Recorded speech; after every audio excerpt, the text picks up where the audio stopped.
What's happening, Wargamers? Welcome to the meditations for Star Wars Shatterpoint, where we are going to discuss the game where it was just droid domination over the Galactic Republic. And holy jumping. So first off, let's get the bugbear out of the way. Your dice were crazy. They were, which is a refreshing break from our last few.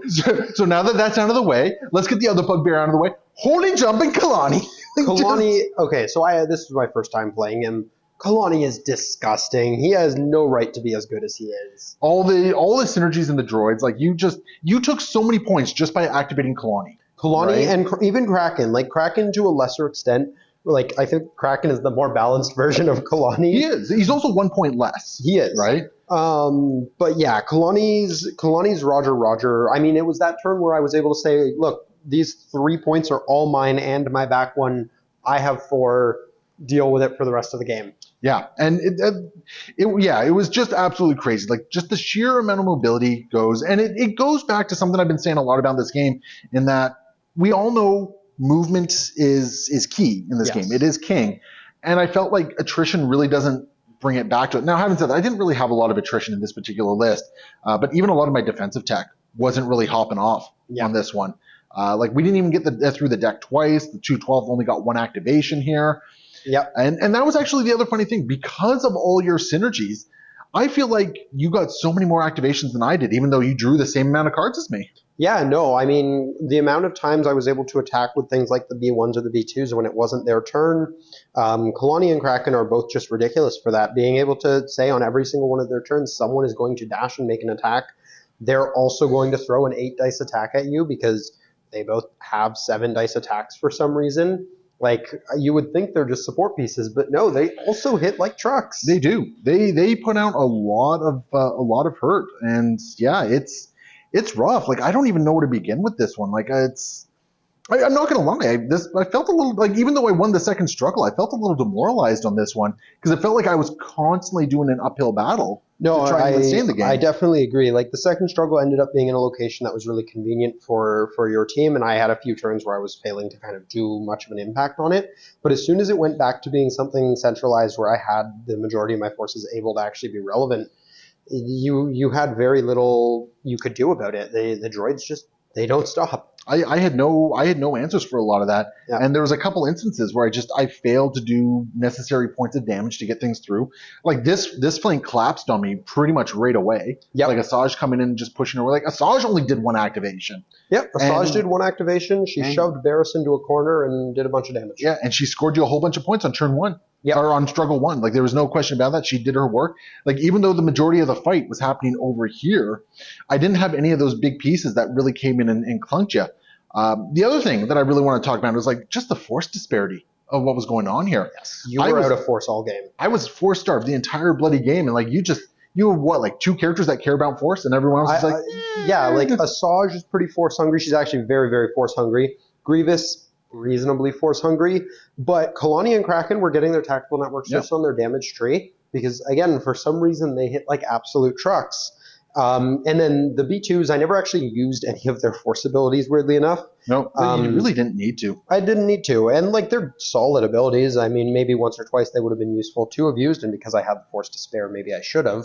But it was really refreshing because usually I'm playing the force starved side, and coming into this with 6, I thought I was going to be in that boat again, but no, the droids are very efficient. I just felt so force starved this particular game. Yeah, I don't know. Like I feel like I'm starting to sound like a bit of a broken record because there's something with the game that strategically it's not clicking with me for some reason.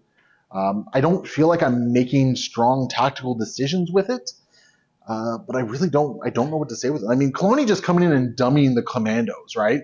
Yeah. Like just dealing so much damage, like commandos, you're done, right? Because if these guys weren't wounded, that point would have been mine, and the third struggle would have been a different struggle. Correct me if I'm wrong. Kalani one-tapped them. Like it was I have no one else to shoot at. I guess I'll shoot these guys. Yep. Oh, well, I guess I wounded them. Well, you know what also didn't help? All my defense went into the expertise, which instead of giving me 2 successes, gives me 1 success and a reposition, which whoop-de-doo. It doesn't matter. No, that's actually, there's situations where I'm sure that's great, but when they only have 6 wounds and protection is great, so they effectively had 7, but I got my entire tree on that attack, like And what's Kalani's entire tree? There's Kalani, or two, sorry, I don't three, think I got the four, last five. one. No, you did. You absolutely did. But either way, it's You had 1, like 2, 9 3, 4, successes. 5, 6 easily. Yeah, 9 if you get the end. So yeah, Yeah.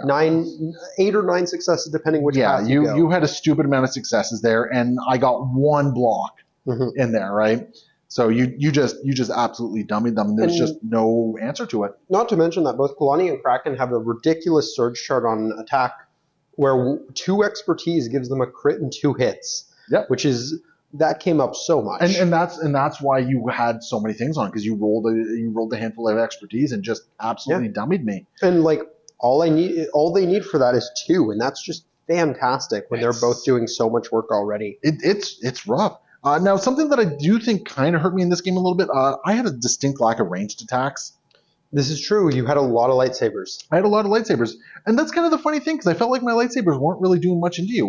Kenobi did nothing all game. Yep, Kenobi just kind of walked around. In Kenobi's defense, you always seem to pull him when you had very little force sitting around, so he didn't get to, he never used hello there. Every game I've played Kenobi, he has been like my last pull. Yeah. On the struggle. Yeah, because you weren't even able to jump with hello there and get your extra dice. You just had to hunker, I think, to get into the token. And if I was able to do the jump, I mean, I could have gone into the droids and it would have been a different game for a little bit, right? For sure. I mean, you would have definitely done a. I would have been able to do a lot more. I would have been able to do a lot more damage, and just generally be more impactful in the game, which was unfortunate. Now, I don't want this to be all doom and gloom. I want to sing some praises because we are playing with some new models here, and I want to say, even though I got kicked in the teeth, the B2s, super impressed by the B2s. I like what they were doing. I felt that they were always very impactful, which was very cool. I liked, as busted as I think the Kraken Kalani mixture is, I can't deny they're very cool models. Yes, they are fantastic. Their abilities are very fun, even if they're a little overpowered. Or maybe a lot overpowered, but they do have very fun things. You can tell they're going for a very specific theme. I think Kraken is a very well-balanced version of that. I think Kraken definitely feels a lot more fair when I was doing Kraken's turns, while Kalani felt maybe a little too much. So let's talk briefly actually about terrain, because I've started having some thoughts on the terrain and how important it is. And something I've been going back and forth a lot on is the ingress points and how powerful they are, but also just the idea of how accessible should ingress points be off the hop. Yeah, I'm starting to feel like I don't think there should be ingress points in the in the deployment area. That's kind of where I'm starting to think. Fair, yeah, I could see that because being able to get up on the terrain that easily and also getting the free movement out of it is kind of the nice part. Right. I will say we definitely had a lot of them on this board. I mean, almost everywhere you moved, you were hitting an ingress point if you wanted to. Yeah.